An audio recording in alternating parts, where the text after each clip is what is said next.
Hello, how you doing? I'm going to talk to you today about foods you can eat in times of famine. Here's an example. These are canned turnip greens, and these are canned green beans. Um, all of those foods you can eat in times of famine. Greens, rice, and or beans and cornbread is actually a complete meal. You might want to add orange juice so you can get some vitamin C. But actually, that is a complete meal. So, and you can get a lot of these canned goods rather cheap right now, maybe under a dollar, or under $2. I also suggest that you stock up on rice. This costs a dollar. This yellow rice, that costs a dollar. I also suggest for breakfast you get some oats. These are under $3. They're not too expensive. You can also get grits. Now, grits and or oats and maybe some bread, maybe some orange juice, that is a complete breakfast. If you find some strawberries, berries on sale, and apples on sale, I urge you to buy some and then freeze them. Then later on, you can take the berries and make a delicious smoothie.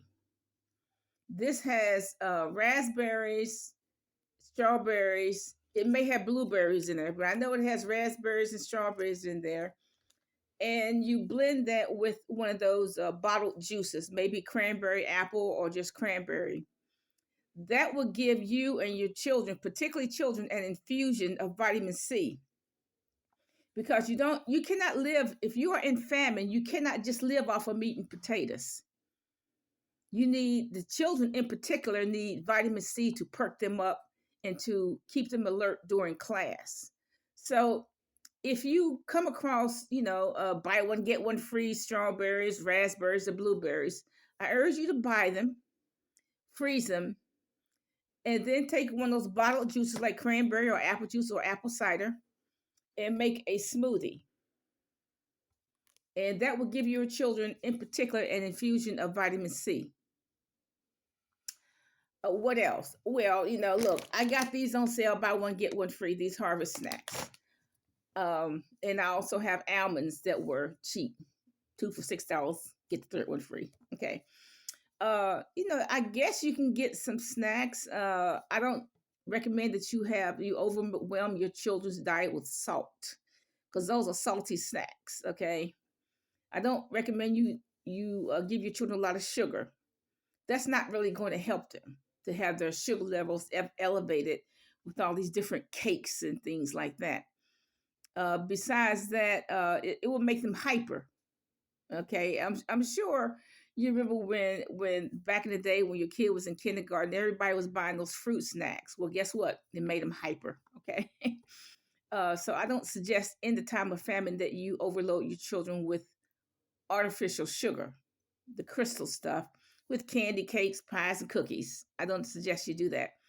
I suggest you use fruit sugar like smoothie, whatever's in the smoothie, strawberries, blackberries, whatever. Apples. I suggest you use more natural sugar. That's my tip for today. Also, you can buy nuts if your children are not allergic to it, or if you are not allergic to nuts. Buy. You can also, I want to add, you can also freeze nuts. I have quite a bit of nuts in the freezer. You can freeze nuts. And then later on, you can just put some oil in them and roast them. And they're still good. Bye.